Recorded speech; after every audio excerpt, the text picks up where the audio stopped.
Hello दोस्तों, my YouTube channel N math class में आपका स्वागत है। अब हम प्लेटफॉर्म का प्रैक्टिस सेट करने वाले हैं बिहार प्राथमिक शिक्षक के लिए। यहाँ पर इसमें देख लीजिए 25 सेट है और हम इसको ए टू जेड सॉल्व कराएंगे। जैसे कि आप देखे होंगे मेरा पढ़ाने का तरीका, हम किरण पब्लिकेशन को लेके हम बनाए थे और ए टू जेड सेट को हम सॉल्व किए थे। इसको भी हम ए टू जेड सॉल्व करेंगे और एक वीडियो में आपको 2 या 3 सेट को हम लेके सॉल्व करेंगे। तो आप जुड़े रहिए मेरे चैनल पे। तो आइए अब हम शुरू करते हैं। ये पहला सवाल है, घातांक के बेस पे है। सवाल को पहले लिखते हैं 2/7 के पावर -3 गुना 2/7 के पावर -5 बराबर 2/7 के पावर -3m + 1। यहाँ पर m का मान हमसे पूछा गया है कि क्या होगा। तो आपको घातांक का नियम पता होना चाहिए। अगर a के पावर m गुना a के पावर n होगा, अगर बेस समान होगा तो पावर जुड़ता है, a के पावर m + n होता है। ये नियम आपको याद होना चाहिए, एक ये नियम। और अगर यहाँ पर अगर बेस समान रहेगा, पावर डिफरेंट रहेगा, अगर बेस समान रहेगा पावर डिफरेंट रहेगा तो पावर को हम इक्वल करते हैं। यहाँ पे 2 नियम लगेगा। यहाँ पर देखिए दोनों का बेस समान है, तो बेस समान होगा तो पावर ऐड होगा। 2/7 के पावर -3 और यहाँ पे प्लस -5 ऐड करेंगे बराबर 2/7 के पावर -3m + 1। यहाँ पर देखिए प्लस माइनस माइनस हो जाएगा तो -3 और -5 -8 हो जाएगा। 2/7 के पावर -8 बराबर 2/7 के पावर -3m + 1। अब देखिए दोनों का बेस समान है, बेस समान है तो पावर इक्वल हो जाएगा। ये नियम है, -8 बराबर -3m + 1। अब यहाँ पर ये 1 को इधर ले आते हैं, -8 और ये प्लस है तो बराबर की साइड आएगा तो माइनस हो जाएगा, बराबर -3m। तो यहाँ पर इसको ऐड करते हैं तो -9 बराबर -3m और माइनस से माइनस कट गया, 3 से 3 तिहाई 9। तो इसलिए m का मान कितना आ गया, 3। अब देख लीजिए कौन सा ऑप्शन में ये 3 है। ये आपका ऑप्शन नंबर पहला हो गया। आइए अब हम अगले सवाल पे चलते हैं। ये दूसरा नंबर सवाल है, 5 से विभाजित 3 अंकों की बड़ी से बड़ी संख्या और 4 अंकों की बड़ी से बड़ी संख्या के बीच कितनी संख्याएं हैं। ये दूसरा नंबर सवाल है। यहाँ पे कहा 3 अंकों की बड़ी संख्या, तो लिखिएगा 3 अंकों की बड़ी संख्या। बड़ी संख्या कितना होता है, 999 और 5 से कटना चाहिए। तो बताइए 5 से कटना चाहिए तो 5 से विभाजित कुल कितना संख्या हो जाएगा। तो अब जब भी ऐसा कहेगा तो डायरेक्ट भाग दे दीजिए, तो वो 5 से कटने वाली कुल संख्या निकल जाएगा। तो यहाँ पर हम लिखते हैं 5 से विभाज्य संख्या 999 में हम 5 से भाग देंगे, कितना आ जाएगा कट के। यहाँ पे 5 एकम 5, 4 5 9 45 और 5 9 45। ये 3 अंकों की संख्या जो है 5 से विभाज्य होने वाली कितना है, 199। अब यहाँ पर करा 4 अंकों की बड़ी संख्या कितना हो जाएगा, 9999। यहाँ पर कहा है 5 से कटने वाली, 5 से कटने वाली संख्या। तो इसको भाग देंगे 5 एकम 5। इसमें यहाँ पर हम लिख लेते हैं 9999 बट्टा 5, काटिएगा यहाँ पे 5 एकम 5 और यहाँ 5 9 45, 5 9 45, 5 9 45, यानी कि 1999 है। यानी कि 4 अंकों की संख्या ये जो आपको है ये लगातार में पहले दे दिया। आप समझ लीजिए 4 अंकों की संख्या मतलब क्या, 1 से लेकर के 4999 तक इतना संख्या है। और आपको दिया है 1 से लेकर ये 3 अंकों की संख्या, तो 1 से लेकर के 3 अंकों की सबसे बड़ी संख्या। यहाँ पर देख लीजिए ये 1 से लेकर के 3 अंकों की संख्या कितना है, 999। और यहाँ पर 1 से लेकर के 4 अंक से कितना है, 4 अंकों की है 4 अंक, और ये है 3 अंक। इस बात को समझिए। 4 अंक है। अगर ये लगातार में दे दिया तो आपको ये आप घटा लीजिएगा। यहाँ पर कह रहा है कि यहाँ इधर से जो है इतना 5 से कटने वाली कुल संख्या कितना हो गया 199, और यहाँ से लेकर कुल कटने वाली संख्या कितना है 1999। तो हमको चाहिए कितना 4 अंकों की ना। यहाँ पर कह रहा है जो इसके बीच ये 3 अंकों की बड़ी संख्या और 4 अंकों की बड़ी संख्या के बीच कितनी संख्या है, तो बीच कह रहा है तो इधर वाला पार्ट घटा लेंगे ना, टोटल में से पार्ट घटा लेंगे तो यहाँ पर कितना उत्तर हो जाएगा 1999 में हम घटा लेंगे 199, क्या आ जाएगा उत्तर 0, 0, 8 और 1, यानी बीच में है तो आपका ये 1800 उत्तर हो जाएगा। आइए अब हम अगले सवाल पे चलते हैं। ये तीसरा नंबर सवाल है 1200 सेब लड़कों के एक समूह के बीच वितरित किए गए, प्रत्येक लड़के को समूह में मौजूद लड़कों की संख्या के 3 गुने के बराबर से मिले, समूह में लड़कों की संख्या ज्ञात कीजिए। यहाँ पर ये टोटल जो सेब है कितना है 1200 है। हमसे पूछा गया सवाल में लड़कों की संख्या क्या होगा, तो मान लेते हैं कि माना लड़कों की संख्या जो है, माना लड़कों की संख्या x हो गया और एक लड़का को लड़के की संख्या का 3 गुना से मिला है, तो यानी सेब कितना मिला है एक लड़के को, एक लड़कों को मिला सेब तो कितना हो जाएगा, इसका 3 गुना मिला है तो कितना हो जाएगा 3x। अब देखिए यहाँ पर अब टोटल सेब देखिए 1200 है, तो एक यानी कि एक लड़का को मिला है 3x, तो टोटल लड़का से गुना कर देंगे तो कुल सेब आ जाएगा, तो कुल को कुल के बराबर करेंगे तो यहाँ पर 3x गुना x बराबर कितना हो जाएगा 1200, और ये 3 से कटेगा 3 चौक 12, तो यहाँ पर x स्क्वायर बराबर कितना हो जाएगा 400, स्क्वायर हटेगा तो रूट चढ़ेगा, x बराबर अंडर रूट कितना हो जाएगा 400 का वर्गमूल 20। तो यहाँ पर पूछा गया लड़कों की संख्या कितना होगा, तो यहाँ पर 20 हो जाएगा। आप इसको ऑप्शन से भी बना सकते हैं, इसमें कोई भी ऑप्शन देखिएगा 15 ही, अगर मान लीजिए पहला ऑप्शन अगर हम 15 लेते हैं तो 15 को ये 15 मान लेते हैं लड़के की संख्या है तो इसका 3 गुना से मिलेगा, तो 15 तिया 45। अब गुना कीजिएगा, देखिए लास्ट में कितना आ रहा है 5 आ रहा है, यहाँ पर लास्ट में 0 आना चाहिए, ये तो ऑप्शन होगा ही नहीं, पहला गलत हो गया। दूसरा देखिए ऑप्शन में दूसरा ऑप्शन दिया गया है 20 है, तो इसका 3 गुना यानी 60, इसका 3 गुना 60 हो गया। अब गुना कीजिए कितना गया 6 दूना 12, तो आप ऑप्शन से भी बना सकते हैं, इसका तो दूसरा ऑप्शन ही सही है। आइए अब हम अगले सवाल पे चलते हैं। ये चौथा नंबर सवाल है, ये पूछा गया इकाई अंक क्या होगा। ये चौथा नंबर सवाल है 61 गुना 62 गुना 63 गुना ... 69 तक दिया गया है। हमसे पूछा है कि इसका इकाई अंक क्या होगा। तो अब देखिए यहाँ पर, अब यहाँ पर तो बिना पेन उठाए आप इसका उत्तर दे दीजिएगा।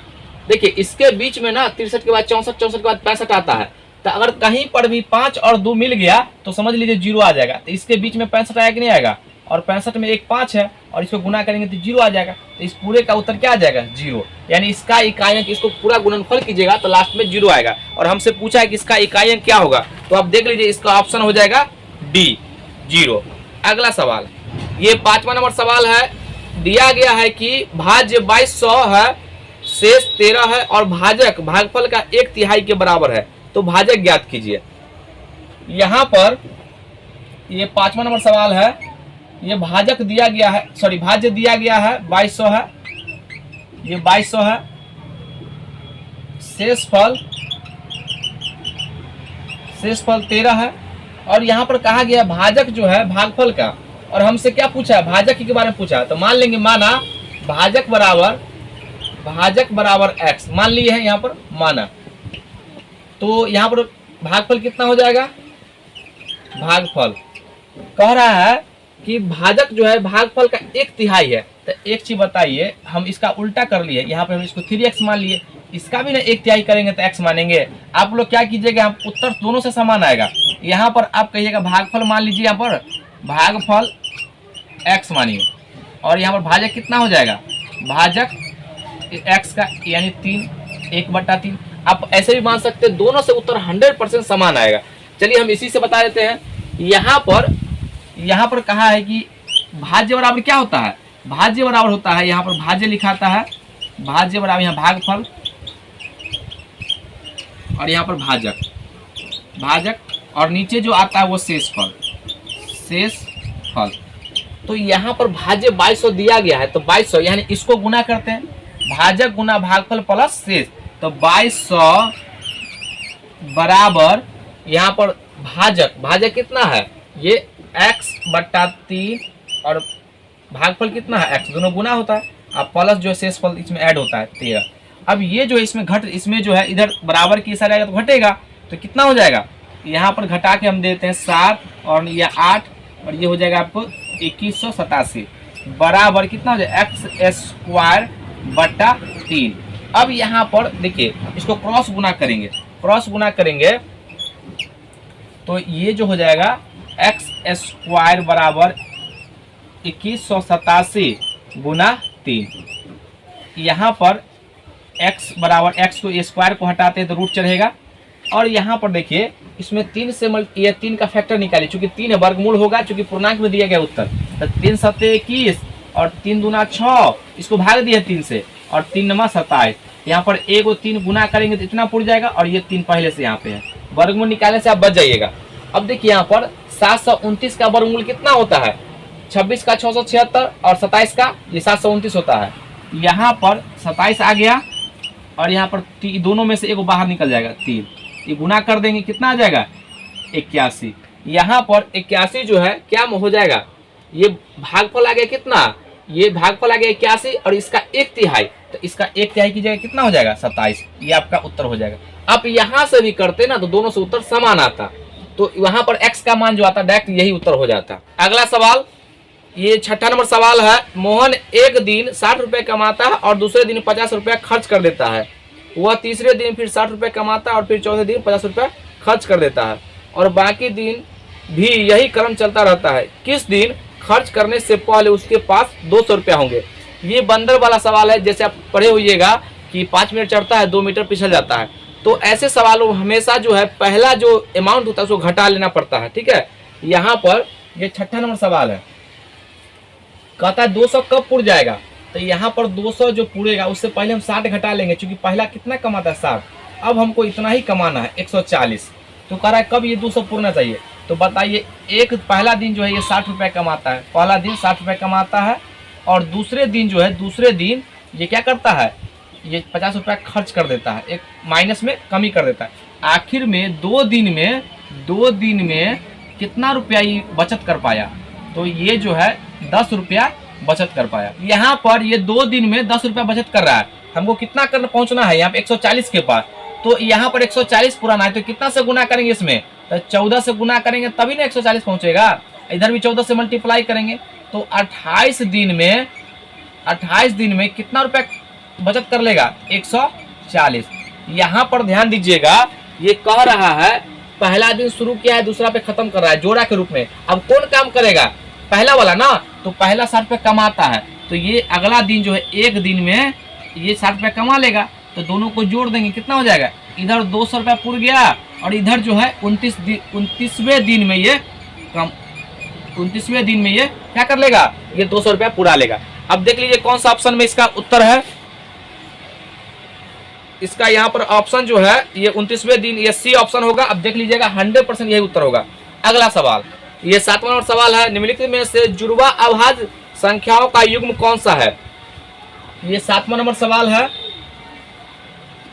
इसका पहला ऑप्शन दिया गया है 71 73, दूसरा ऑप्शन है 7 3 और 7, तीसरा ऑप्शन है 37 और 41, चौथा ऑप्शन है 43 और 47। यहाँ पर आपको इसका एक और नाम याद होना चाहिए, जुड़वा अभाज्य संख्या को हम कहते हैं यमज अभाज्य संख्या। यमज अभाज्य संख्या कभी कभी ये भी पूछ देगा, तो इसलिए आप नाम याद रखिए। जुड़वा अभाज्य संख्या किसको कहते हैं, तो वैसी दो अभाज्य संख्या जिसका डिफरेंस 2 होना चाहिए, यानी लगातार कहिए जिसका डिफरेंस 2 होना चाहिए, उसको बोलते हैं जुड़वा अभाज्य संख्या या यमज संख्या। तो यहाँ पर देखिए डिफरेंस कितना है इसका 2, ये क्या हो गया जुड़वा अभाज्य संख्या, इसका पहला ही ऑप्शन हो जाएगा सही, क्योंकि ये देखिए यहाँ पर ये भी अभाज्य ये भी, लेकिन डिफरेंस यहाँ पर कितना रहा 4, तो होगा ही नहीं। यहाँ पर ये जो है ये दोनों का डिफरेंस कितना रहा, ये भी नहीं है और ना ही ये भी होगा। आइए अब हम अगले सवाल पे चलते हैं। ये 8वां नंबर सवाल है। एक वस्तु की विक्रय मूल्य उसके लागत मूल्य से 20% अधिक अंकित करता है। यदि x% छूट देने के बाद भी दुकानदार 8% का लाभ अर्जित करता है तो x का मान ज्ञात कीजिए। ये 8वां नंबर सवाल है। यहाँ पर आपको हम एक फॉर्मूला बताए थे। m का मतलब होता है markup, markup percent minus discount, अब minus m% into discount percent बराबर यहाँ बट्टा में 100। अब ये जो मान आएगा, अगर प्लस में आएगा तो प्रॉफिट होगा और माइनस में आएगा तो लॉस होगा। अब यहाँ पर कह रहा है सवाल में कि 8% का लाभ हुआ, ये हमेशा बढ़ के लाभ या कम या ज़्यादा में आएगा परसेंट के रूप में, तो 8% लाभ है, इसको इधर लिखिए। m कितना दिएगा 20% मार्कअप करता है, माइनस डिस्काउंट कितना है वो x% कह रहा है, ये छूट दिया है, माइनस ये हो जाएगा 20%, ये तो पर गुना और x बटा 100, ये सब परसेंट से परसेंट सब कट जाएगा, ये भी परसेंट है सब कट जाएगा। तो डायरेक्ट यहाँ पर हम लिखते हैं 8, ये 20 इधर आ जाएगा तो माइनस बराबर माइनस x और इसको काट लीजिए 20 पंचे 100 माइनस x बटा 5। यहाँ पर इसको भिन्न का जोड़ कीजिए और इधर कितना आ जाएगा माइनस 12 बराबर 12 8 20 होता है। यहाँ पर हो जाएगा माइनस कितना 5x और माइनस x बटा 5 माइनस 12 बराबर माइनस 6x बटा 5। देखिए माइनस से माइनस कट गया और 6 दूना 12 और ये x ये जो यहाँ पर आएगा लिख देते हैं एक बार 2 बटा x बटा 5, ये क्रॉस मल्टीप्लिकेशन होगा तो x का मान कितना आ गया x का मान 10। अब ये परसेंट में लिख दीजिए, यानी कि डिस्काउंट कितना दिया है 10%। यहाँ पर इसका एक और तरीका है बनाने का, अगर आप बेसिक से बनाना चाहते हो तो कैसे बनाएंगे। यहाँ पर मान लीजिए CP जो है क्रय मूल्य 100 रुपया है, इस पर कहा है कि 20% मार्कअप कर दिया है, यानी कि MP अब कितना हो जाएगा, इस पर क्रय मूल्य पर जो भी मार्क करते हैं वो MP आ जाता है। तो 100 अब प्लस 100 का 20% बटा 100 कितना हो जाएगा, यानी कि 120 रुपया उस पर अंकित कर दिया है। अब कह रहा है कि 8% का लाभ हुआ है, तो यहाँ पर देखिए इसका SP निकालेंगे। SP कैसे फॉर्मूला होता है, तो क्रय मूल्य विक्रय मूल्य बड़ा होता है क्रय मूल्य इंटू 100 प्लस लाभ बटा 100। तो यहाँ पर 100 इंटू 100 प्लस 8 बटा 100, ये 2 जो 2 कट गया, कितना हो जाएगा 108, यानी कि ये जो है SP हो गया। अब यहाँ पर ध्यान दीजिए, ये अंकित मूल्य पर जो छूट देते हैं वो विक्रय मूल्य पर आके मिलता है। तो कितना छूट दिया है यहाँ पे देखिए, कितना छूट दिया है, तो 12 रुपये, यहाँ पर कितना छूट दिया 12 8 20 12 रुपये छूट दिया है। अब यहाँ पे डिस्काउंट 12 दिया है। डिस्काउंट प्रतिशत कैसे निकालते हैं, डिस्काउंट प्रतिशत होता है, यहाँ पे डिस्काउंट कितना दिया 12, और हमेशा डिस्काउंट जो है ये अंकित मूल्य पर निकाला जाता है। तो 120 और परसेंट बताने के लिए 100 से मल्टीप्लाई, 12 दाएं के 120, 1 0 से 0 कट गया, यानी कि 10% जो है ये डिस्काउंट दिया है। तो आप बेसिक से इस तरीके से बना सकते हैं। आइए अब हम अगले सवाल पे चलते हैं। ये 9वां नंबर सवाल है। कोई धनराशि वार्षिक रूप से संयोजित होने पर चक्रवृद्धि ब्याज पर 5 वर्षों में स्वयं की दुगुनी हो जाती है, कितने वर्षों में यह 4 गुनी हो जाएगी। ये तो ट्रिकी क्वेश्चन है। ये 9 नंबर सवाल है। ये कह रहा है 5 वर्ष में ये 2 गुना हो गया है, 2 गुना, ये 2 गुना। तो यहाँ पर अगर इसके पावर कुछ भी आता तो इसको भाग देते, ठीक है। अब कह रहा है कितने वर्षों में यह 4 गुना हो जाएगा। तो 4 गुना का ये 4 गुना हो जाएगा, तो इसको जो हम ऐसे लिखते हैं 2 का स्क्वायर। तो यहाँ पर जो पावर आता है इससे हम इसको मल्टीप्लाई कर देते हैं, इस पावर को और इससे मल्टीप्लाई करते हैं, तो इसका टाइम जो आ जाएगा 10 वर्ष। ये 10 वर्ष में ऐसा हो जाएगा। अगर आप इसको बेसिक से बनाना चाहते हैं तो कैसे बनाएंगे, यहाँ पर हम मान लेंगे मूलधन P है, यहाँ पर मूलधन P है। अब कह रहा है 5 वर्ष में दुगुना हो जाता है, यानी मिश्रधन हो जाता है। मिश्रधन का फॉर्मूला क्या होता है, A बराबर P इंटू 1 प्लस R बटा 100 के पावर N या T कहिए टाइम। तो यहाँ पर इसका दुगुना हो जाएगा, तो 2P बराबर P इंटू 1 प्लस R बटा 100 और कितना करा 5 वर्ष। ये P से P कट जाएगा और पावर हटेगा तो ये 1y करके रूप में आता है, तो 1 प्लस R बटा 100 के पावर यहाँ पर 1 पावर नहीं, ये तो पावर उठ के यहाँ पे आ जाएगा। देखिए ये पावर जो आता है ना हटता है, तो ये 2 के पावर ये 1/5 के रूप में आता है।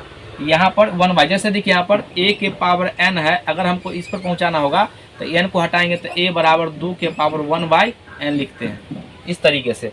तो अब यहाँ पर सवाल में कह रहा है कि ये जो है 4 गुना हो जाता है। अब यहाँ पर फॉर्मूला लगाएंगे 4p बराबर p इंटू 1 प्लस r बटा 100। कितने समय में, तो हमको टाइम तो पता नहीं है, वही टाइम निकालना है। अब इसको देखिए यहाँ पर ये जो है 4 बराबर कितना हो जाएगा 1 प्लस r बटा 100 के पावर t। यहाँ पर 1 प्लस r बटा 100 का मान रख दीजिएगा यहाँ पर, तो 4 बराबर यहाँ पे कितना हो जाएगा 2 1/5 और यहाँ पर t। घातांक का नियम होता है, अगर कोष्ट के रूप में रहेगा तो गुना हो जाता है, गुना कीजिएगा तो 5 से तो 5 कटेगा नहीं, तो ये t हो जाएगा। तो 4 बराबर 2 के पावर t बटा 5 हो जाएगा।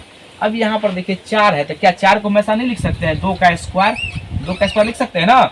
अब यहाँ पर बेस समान हो गया, क्योंकि बेस समान करना होगा तभी बनेगा सवाल। जब बेस समान हो गया तो इसको हम ऐसे लिखेंगे, पावर इक्वल हो जाएगा 2 बराबर t बटा 5। अब क्रॉस गुना कीजिए तो t बराबर कितना हो जाएगा, t बराबर आ जाएगा 10 वर्ष।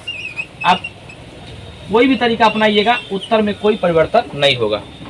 आइए अब हम अगले सवाल पे चलते हैं। अगला सवाल, ये 10वां नंबर सवाल है। एक कार्यशाला में सभी कर्मचारियों का औसत वेतन 18,000 रुपया है, 7 तकनीशियनों का औसत वेतन 24,000 और शेष कर्मचारियों का औसत वेतन 12,000 है। कार्यशाला में कर्मचारियों की कुल संख्या कितनी है? ये औसत का सवाल है 10 नंबर। यहाँ पर हम मान लेंगे कि कुल कर्मचारी जो है x, कुल कर्मचारी x मान लिए यहाँ पर। तो अब देखिए यहाँ पर 7 गो तकनीशियन है, तो बाकी क्या हो जाएगा, 7 गो तकनीशियन है,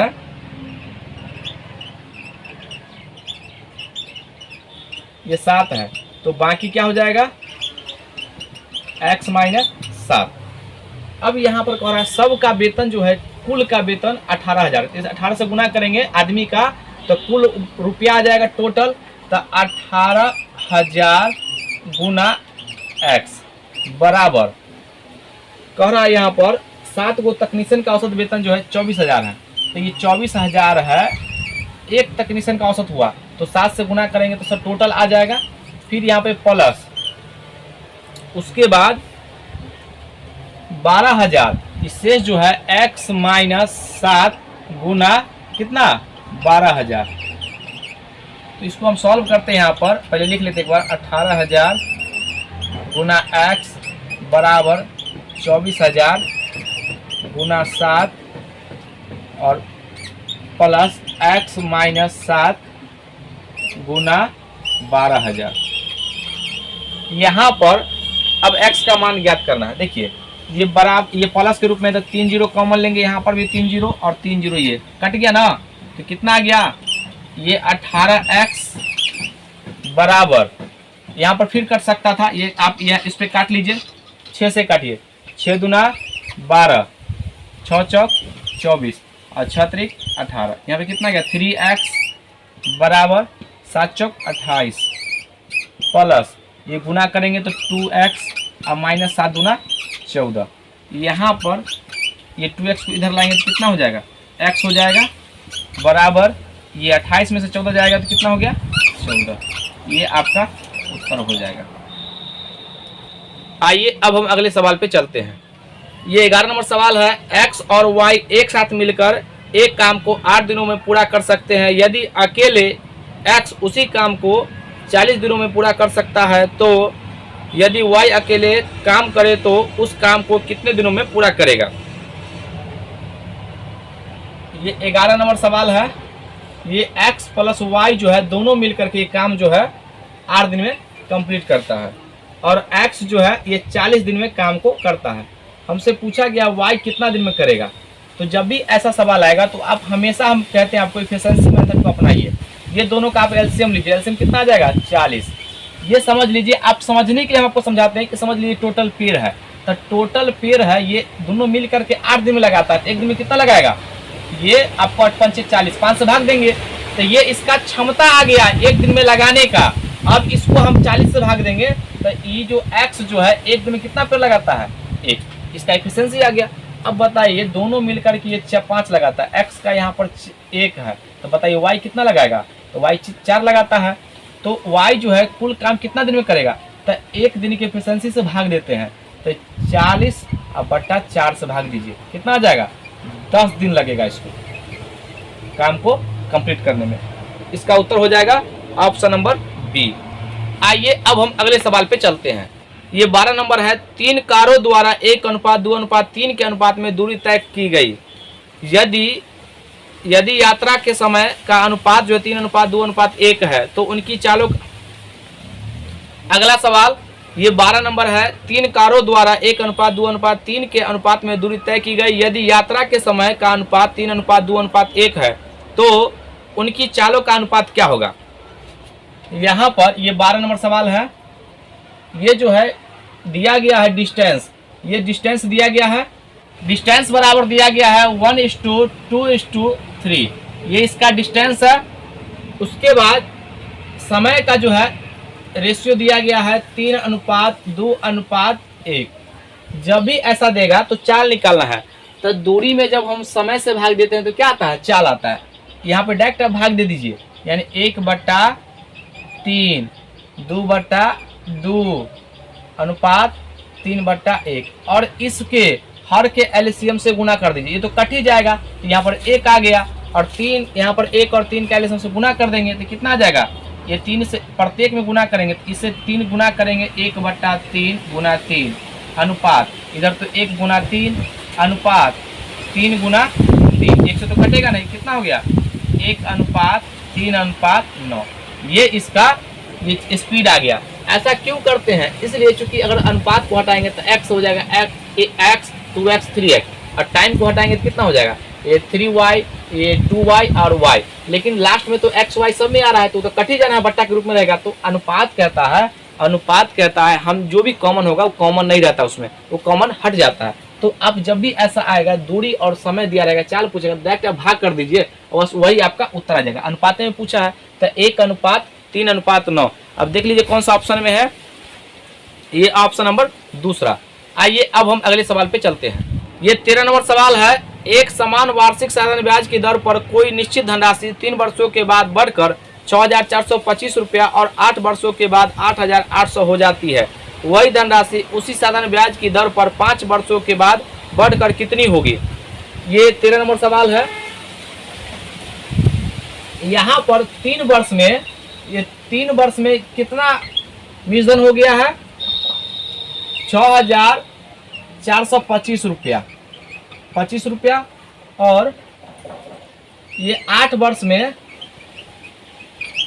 ये जो है 8,800 इतना रुपया जो है ये मूलधन हो गया है। और हमसे पूछा है 5 वर्ष के, ये 5 वर्ष में अमाउंट कितना होगा। तो जब भी ऐसा सवाल साधारण ब्याज अगर जिक्र रहेगा तो क्या कीजिए, इसका जो डिफरेंस आता है समय का डिफरेंस और अमाउंट का डिफरेंस हमेशा ये ब्याज को दिखाता है, ब्याज को। तो यहाँ पर घटाएंगे तो 5 वर्ष, ये 5 वर्ष और घटाएंगे यहाँ पे कितना हो जाएगा, डिफरेंस लीजिएगा तो 5, यहाँ पे हो जाएगा 9 में से 2 गया तो 7, और यहाँ पर ये हो जाएगा आपका 7, यहाँ 3 और ये 6 2 8, तो 2375 रुपया। ये 5 वर्ष का ब्याज आ गया और हमको तो यहाँ पर क्या चाहिए, मूलधन चाहिए और ब्याज आ गया, तो दोनों उत्तर आ जाएगा। लेकिन आपको क्या करना होगा, हमको इसमें से या तो आपको 8 वर्ष का ब्याज निकालिए ताकि इसमें घटा लीजिए तो मूलधन आ जाएगा, या आप 3 वर्ष का ब्याज निकालिए। तो हमको 3 वर्ष के बाद चलते हैं, तो 1 वर्ष में 1 वर्ष का ब्याज निकालिए तो बट्टा में जाएगा ही 2375 रुपया बट्टा 5, काटिएगा कितना हो जाएगा, 5 चौका 20, 5 सते 35 और 5 25।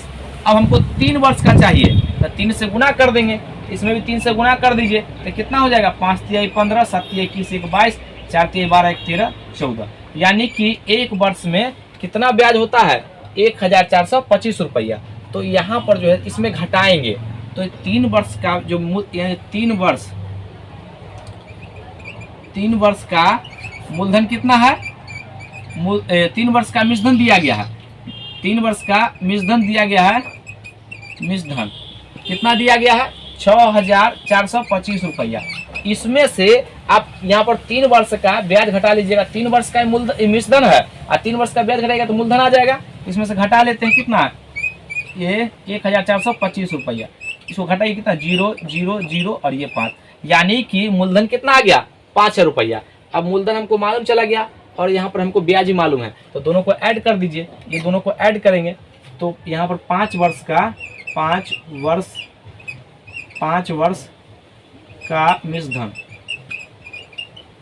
मूलधन कितना हो जाएगा, ये 5,000 अब प्लस 2375, तो कितना हो जाएगा, 7,375 रुपया। ये आपका उत्तर हो जाएगा। देख लीजिए कौन सा ऑप्शन में है, ये आपका पहला ऑप्शन है।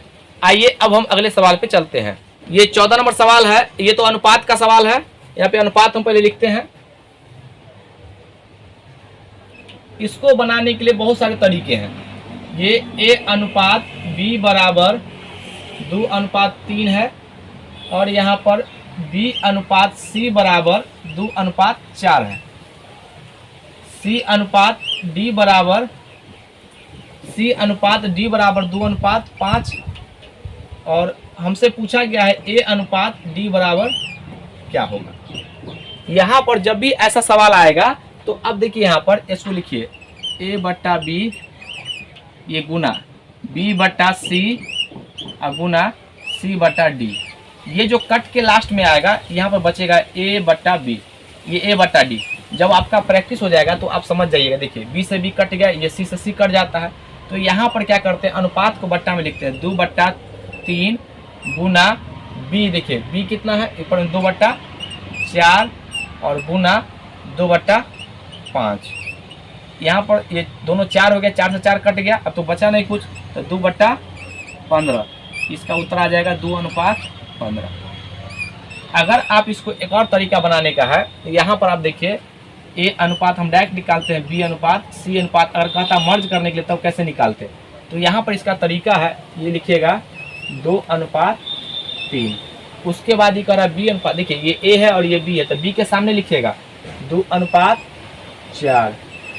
अगला देखिए C अनुपात D है, तो C के सामने देखिए ये A है, ये B है, ये C है, तो यहाँ पर लिख देते हैं A B C और D। तो यहाँ पर D, यहाँ पर C कितना है, ये 2 और ये 5, ये सब के बीच अनुपात है। देखिए इधर ये 3 पर खत्म हुआ है तो इधर 3 भर दीजिए, कोई दिक्कत नहीं। ये 2 पर खत्म हुआ है तो 2 से पहले इधर 2 दे दीजिए। ये 4 पे खत्म हुआ है तो इधर 4 लिख दीजिए। और यहाँ पर ये 2 पे खत्म हुआ है, इसको 2 इधर 2 और ये 2, सबको आपस में से गुना कर दीजिए। तो कितना हो जाएगा, ये 8 12 और ये 4 12 गुना 24 और ये 4 12 12 पंचे 60। अब क्या कीजिए, सबका अनुपात निकाल लीजिए। यहाँ पे अनुपात कटेगा कितना से, 4 से कटेगा, 4 से 4 दूना 8, 4 3 12, 4 4 24, अब 15 चौका 60, यानी कि 2:3:6 और ये 15। तो यहाँ से हम सब का मान निकाल लिए। ये 2 का अनुपात अगर तीनों का पूछता, देखिए 2:3:6:15। अब देखिए बेसिक से हमको चाहिए क्या, A/D ना, तो A का 2 और D का कितना 5, दोनों को रख देंगे, अनुपात आ गया। तो इस तरीके से हम ऐसे सवाल को बनाते हैं। आइए अब हम अगले सवाल पे चलते हैं। ये 15 नंबर सवाल है, द्विघात समीकरण ज्ञात कीजिए जिसका एक मूल 5 + √3 है। तो ये ऑप्शन दिया गया है, ऐसे सवालों को आप ऑप्शन से बनाइए।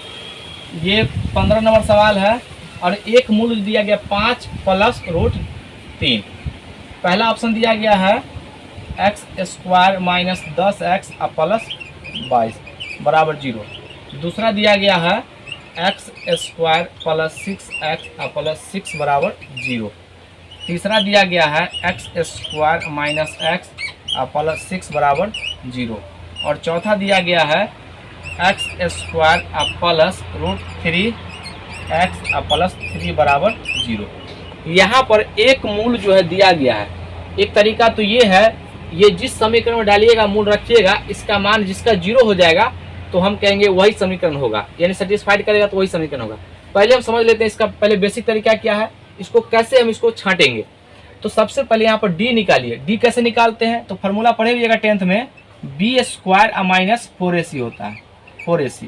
तो यहाँ पर देखिए हम डायरेक्ट पहले सोचते हैं यहाँ पर b का मान 10 है तो 10 का स्क्वायर 100 और 4ab, ये क्या c है और यहाँ पर a का मान 1 है और इसको 4 फार्मूला में तो 4 गुना कितना 22 88, तो 100 में से 22 गया तो कितना 12 आ गया, तो इसका मान होगा कुछ भी मान निकलेगा लेकिन वास्तविक होगा। इसके बाद हम इसका देखते हैं 6 1 36 और 4 6 24, 36 में 24 जाएगा, इसका मान वास्तविक होगा, यानी दोनों में से कोई भी ऑप्शन हो सकता है, अभी गारंटी नहीं है। इसके बाद देखिए 1 का स्क्वायर अब माइनस, यहाँ पर तो नेगेटिव, यहाँ पर देखिए 1 इसका मान 1 का स्क्वायर 1 होगा माइनस 6 6 24, तो 1 में से माइनस 24 जाएगा कितना हो गया -23, तो काल्पनिक संख्या हो गया, तो ये ऑप्शन होगा ही नहीं। अगला देखिए इसका स्क्वायर √3 का स्क्वायर 3 होगा, यहाँ पे इसका स्क्वायर करेंगे √3 का तो स्क्वायर अब माइनस 4 गुना 3 गुना 1, तो देखिए इसका भी मान माइनस में आएगा, ठीक है। तो जब इसका मान माइनस में आएगा इसका तो ये समीकरण होगा ही नहीं, तो ये भी हट गया।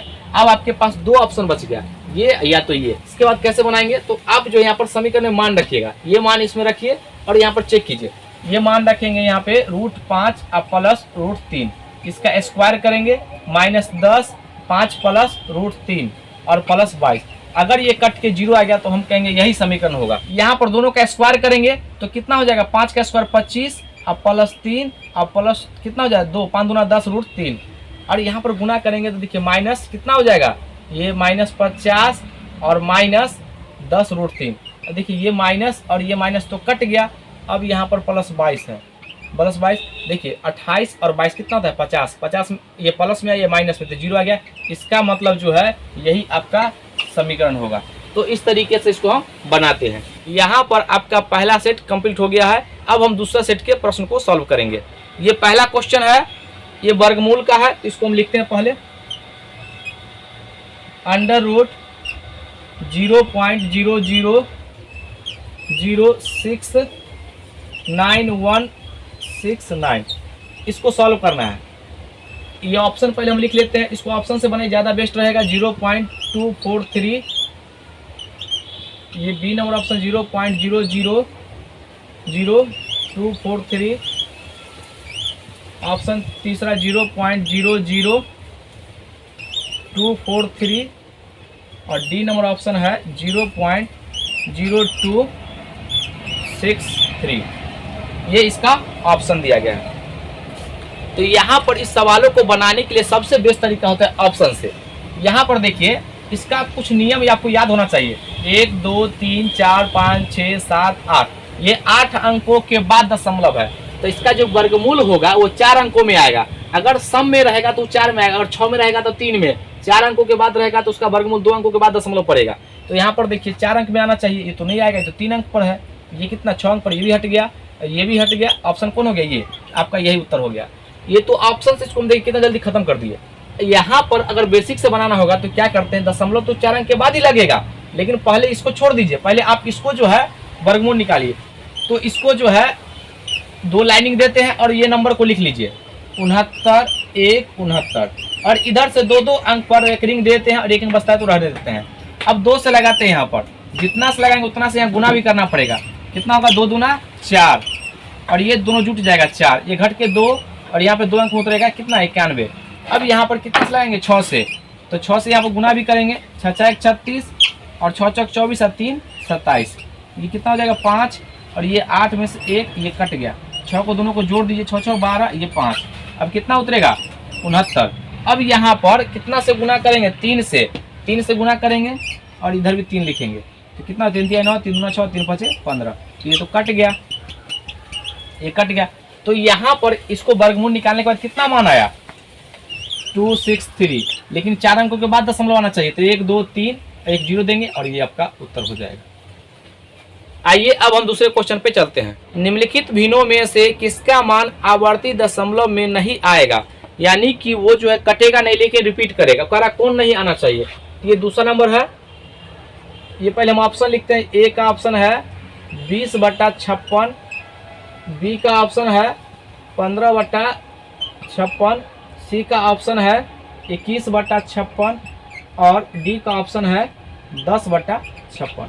यहाँ पर जब भी ऐसा आएगा तो इसके चेक करने के लिए हम एक तरीका बताए हुए हैं, याद रखिएगा। यहाँ पर तरीका लिखते हैं p/2 के पावर n इंटू 5 के पावर m।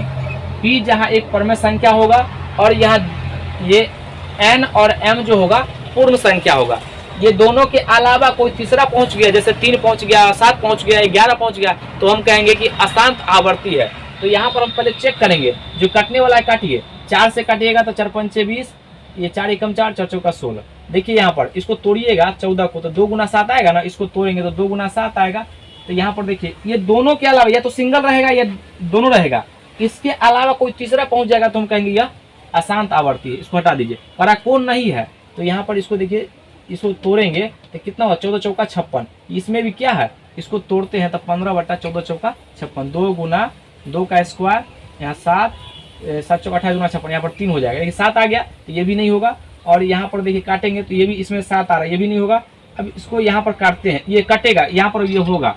देखिए 7 से काटिए, 7 तिया 21 और 7 8 56, तो यहाँ पर 3 बट्टा कितना आ गया, 8। तो ये कन्फर्म हो गया। जब 3 बट्टा 8 आ गया तो यहाँ पर देखिए या तो 2 के पावर होना चाहिए या 5 का, या दोनों होना चाहिए। तो हम कहेंगे यह क्या है, यह शांत है। लेकिन ये देखिए इसमें कितना है, इसको 2 से काटिएगा भी तो ये 5 आ जाएगा, ऊपर में 5 होगा यहाँ पे और नीचे जो होगा 28। इसको भी तो लिख सकते हैं 2 का स्क्वायर गुना 7, तो इसमें 7 आ गया है।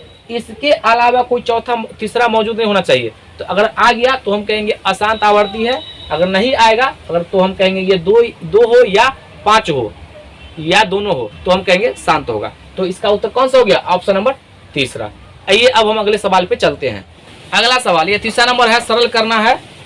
ये दिया गया है, ये तीसरा नंबर 81 का x square minus 49 y square अब बटा 9x अब प्लस 7y। तो यहाँ पर इसको जो है ये a square minus B square, formula याद कीजिए, ये a स्क्वायर और माइनस बी स्क्वायर बराबर होता है a plus B into a minus B. इसी फार्मूला पर आएगा। तो इसको हम लिखेंगे 9x का होल स्क्वायर और माइनस 7y का होल स्क्वायर अब बट्टा यहाँ पर दिया गया है 9x और प्लस 7y। तो इसको तोड़ेंगे तो कितना होगा, एक बार जोड़ेंगे एक बार घटा दीजिए, तो 9x और प्लस 7y इंटू 9x और माइनस 7y बट्टा 9x और प्लस 7y। अब ये देखिए प्लस वाला कट गया तो क्या बचा, 9x और माइनस 7y। यही आपका उत्तर हो जाएगा। कौन सा ऑप्शन में है, ऑप्शन नंबर बी। अगला सवाल, ये चौथा नंबर, एक पर्स में 25 पैसे और 50 पैसे के सिक्कों की संख्या समान है। यदि उनका मूल्य 22 रुपया 50 पैसा है तो प्रत्येक प्रकार के सिक्कों की संख्या बताइए। इसको जो है आप ऑप्शन से भी बना सकते हैं और प्रोसेस से भी दोनों बताएंगे।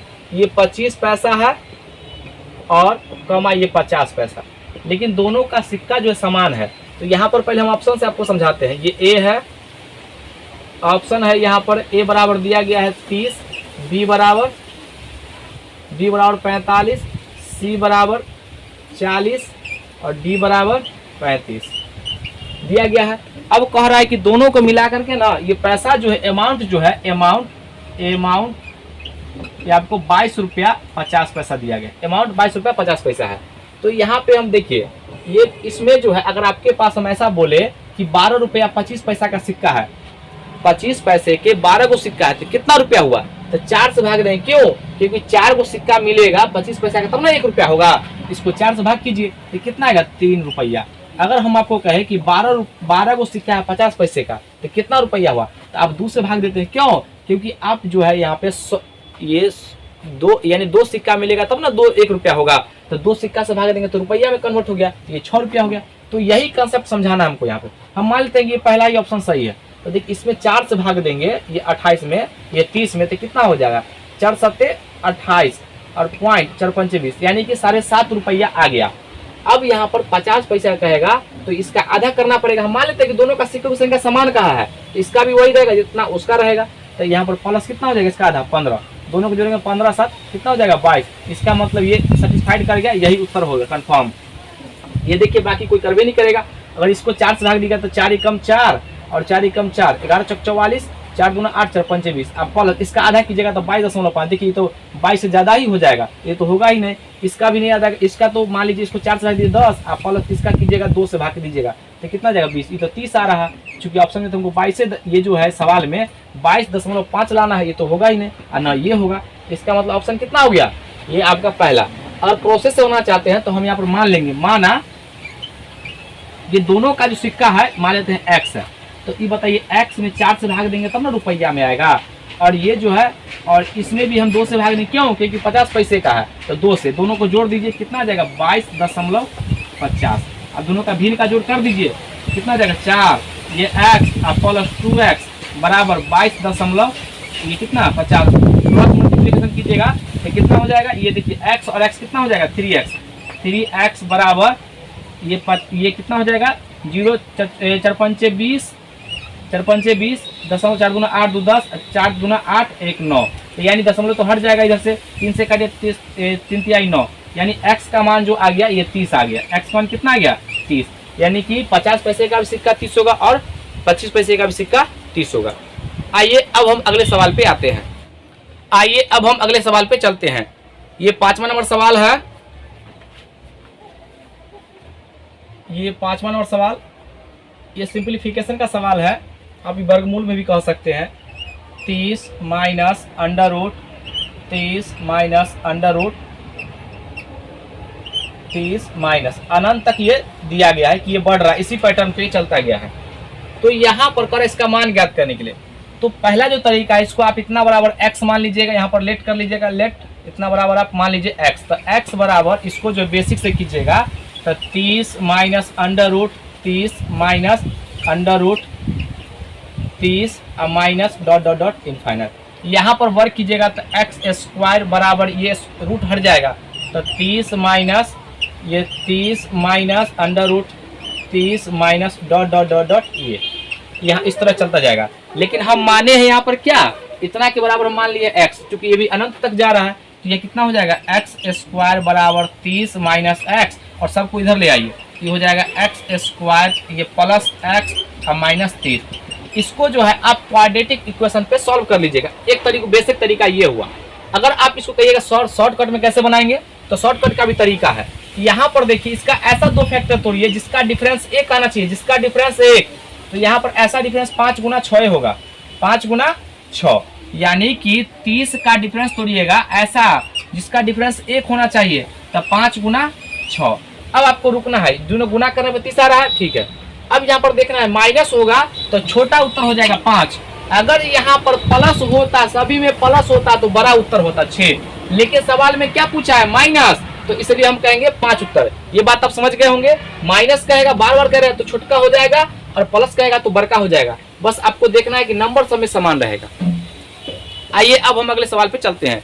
वह छोटी से छोटी संख्या ज्ञात कीजिए जिससे 1875 को विभाजित करने पर एक पूर्ण वर्ग संख्या प्राप्त होता है। तो जब भी ऐसा सवाल आएगा तो आप जो है इसको फैक्टर कीजिए। 1800 कितना है 75, 7 5 12 6 19, इसको पहले 5 से काटिए, यहाँ पर 5 से काटेंगे, 5 3 15 और 3 18, 5 7 35 25 25, फिर 5 से काटेंगे, 5 7 35 25 25, फिर 5 से काटेंगे, 5 एकम 5 और 25 25, 5 एकम 5 3 15। यहाँ पर कह रहा है वो किससे यानी कि भाग देना चाहिए, ये कह रहा है कि इसमें से इसको भाग दिया जाए जिससे कि विभाजित किया जाए जिससे पूर्ण वर्ग हो जाए। तो इस सब में जो है अब बताइए सबका जोड़ा मिल रहा है, सबका जो है इसका जो नहीं मिल रहा है, ये 3 को हटाना पड़ेगा। तो आपका ऑप्शन जो हो जाएगा, ये ऑप्शन नंबर आपका हो जाएगा ये डी, ये तीसरा हो जाएगा, ये ऑप्शन नंबर डी, इसका 3 उत्तर हो जाएगा। अगला सवाल, x square minus 6x plus 9 बराबर समीकरण को के रूप में व्यक्त कीजिए। यहाँ पर ऑप्शन के अकॉर्डिंग चलना है। ये 7वां नंबर सवाल है।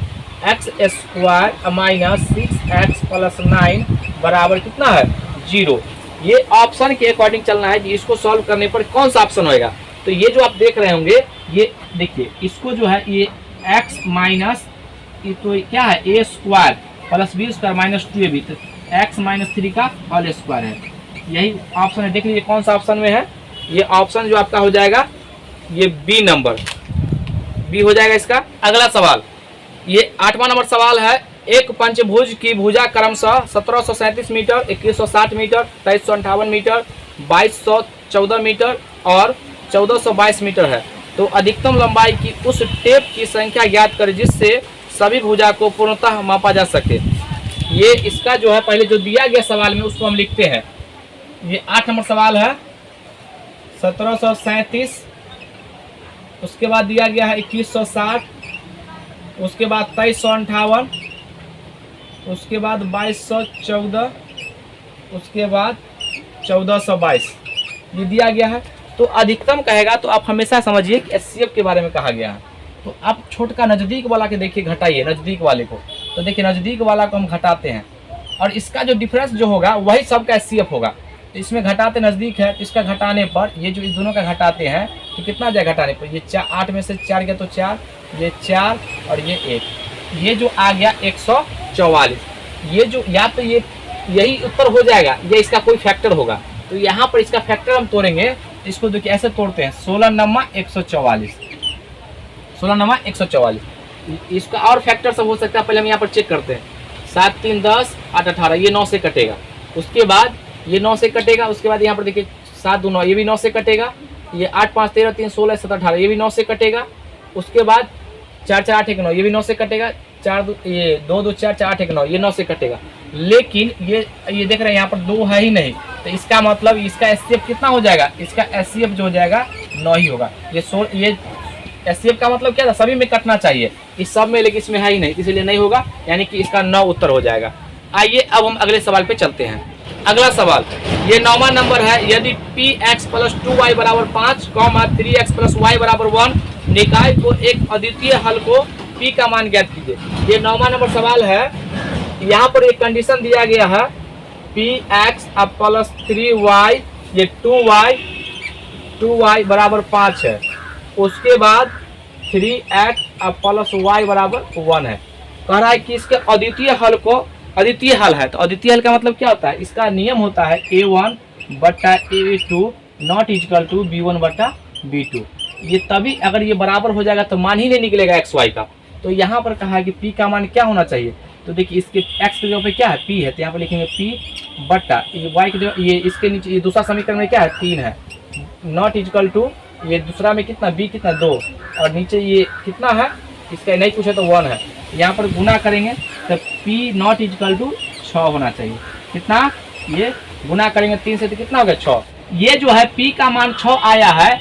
अगर p का मान यहाँ पर रखिएगा 6 तो इस समीकरण का हल ही नहीं होगा, अद्वितीय हो जाएगा। अद्वितीय का मतलब क्या होता है, जो x y का मान निकले, तो मान कब निकलेगा, जब या इसका मान जो है या तो 6 से ज्यादा होगा या 6 से कम होगा, लेकिन 6 नहीं हो सकता है। तो ऑप्शन में क्या दिया गया है, ऑप्शन में दिया गया है, देखिए 3 भी हो सकता है, 4 भी हो सकता है और 1 भी हो सकता है। इसमें पूछता है यहाँ पर p का मान क्या होगा, तो ये p का मान 6 आ गया, जो इस समीकरण को रखेगा तो यहाँ पर p का मान नहीं होना चाहिए अद्वितीय के लिए, तो आपका उत्तर हो जाएगा पहला। अगला सवाल, ये 10वां नंबर सवाल है। 7:13 के प्रत्येक पद में क्या जोड़ दिया जाए कि नया अनुपात 2:3 हो जाए। तो यहाँ पर आप इसको x मान के बना सकते हैं और इसको ऑप्शन से बना सकते हैं। तो हम ऑप्शन समझाते हैं आपको। 7:13 है तो यहाँ पर लिख सकते हैं 7/13। अब देखिए यहाँ पर इसको हल करने के बाद 2:3 या अनुपात या 2:3 में आना चाहिए। तो यहाँ पर क्या मान रखिए, पहला ऑप्शन 7×5 = 3, यहाँ 7×5 हो जाएगा और यहाँ पर 5 जोड़ेंगे। पहला ऑप्शन रखते हैं, मान लीजिए 5 ही ऑप्शन सही मान लेते हैं, तो 7×5 = और ये कितना हो जाएगा 18, तो 6 से काटे 6×2 = 12, 6×3 = 18, यानी कि पहला ही ऑप्शन सेटिस्फाइड कर गया। तो आपका जो ऑप्शन हो जाएगा पहला, यही उत्तर हो जाएगा। इसको बेसिक से कैसे बनाएंगे, तो बेसिक से यहाँ पर 7/13 है, प्रत्येक पद में क्या x जोड़ दीजिए, इधर भी x इधर भी क्या आ गया 2/3। अब इसको सॉल्व कर लीजिए, x का मान जो आएगा वही इसका उत्तर हो जाएगा, यानी x का जो मान आएगा इसमें वही जोड़ने पर ये इसका उत्तर हो जाएगा। अगला सवाल 11 नंबर, एक गांव की जनसंख्या का 30% पुरुष और 25% औरत है। सर्वेक्षण के आधार पर 200 पुरुष अविवाहित है, तो गांव की कुल जनसंख्या क्या है। तो यहाँ पर ये 11 नंबर सवाल जो है, इसमें जो है 30% मेल है और 25% फीमेल है।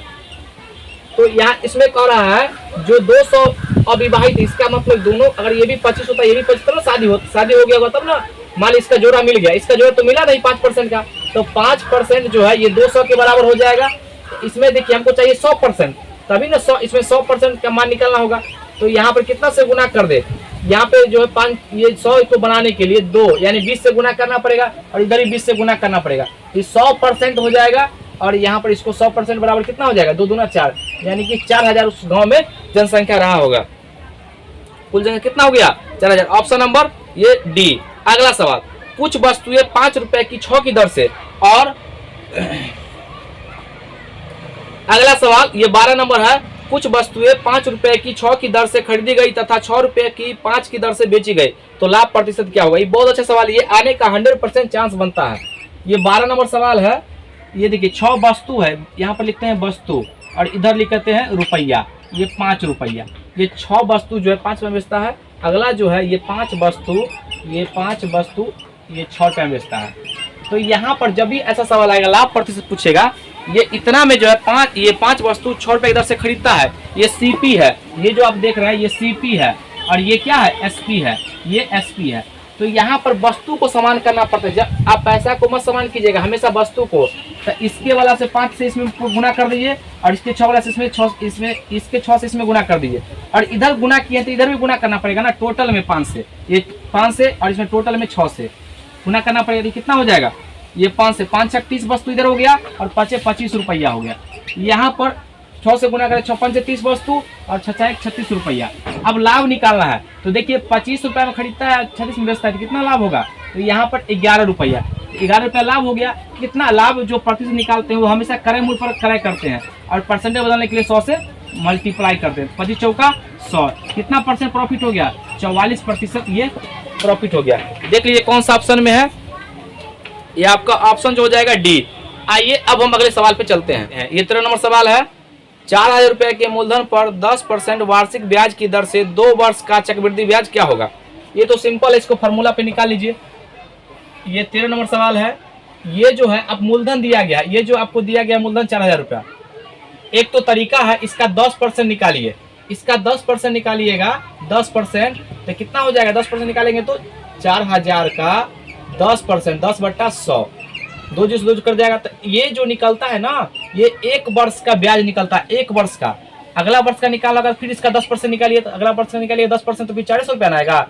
लेकिन चक्रवृद्धि ब्याज, ब्याज पर ब्याज लगता है, फिर इसका 10% निकालेंगे तो कितना हो जाएगा? ये 16। 10% निकालेंगे तो यहाँ पर 40, ये दोनों को जोड़ दीजिए। अब टोटल हमसे पूछा 2 साल में, ये दूसरे वर्ष का है, ये पहले वर्ष का, दोनों को जोड़ेंगे कितना हो जाएगा? 840। या बेसिक इसका जो तरीका है, यहाँ पर दूसरा तरीका ये है, इसको 2:1 के रूप में इसको लिखना पड़ता है। ये इसका जो है 10%, ये 4000 का 10% निकालिएगा, कितना आ जाएगा? ये 400। और फिर इसका 10% निकालिए, इसमें 1 से गुना कीजिए तो ये आ जाएगा 40। अब गुना करके इसको तो कितना हो जाएगा? ये आपका आ जाएगा 800 और ये प्लस 40, दोनों को जोड़ दीजिए 840। अब दूसरा ये जो तीसरा तरीका है, ये CI बराबर P × 1 + R/100 के पावर n और यहाँ पर -1, ये फार्मूला लगा दीजिए। तो यहाँ पर P कितना है? 4000 रुपया और इंटू 1 प्लस यहाँ पर R रखेंगे 10, तो 1/10, यहाँ पे डायरेक्ट हम गुना करते हैं तो 1/11/10 का होल स्क्वायर -1, तो कितना हो जाएगा? 4000 और ये 121, यहाँ 100 तो घट जाएगा, तो 121 में से 100 जाएगा तो कितना हो जाएगा? 21/100 और 2 जो काट दीजिए, कितना हो जाएगा? 4 और 4 दूना 8।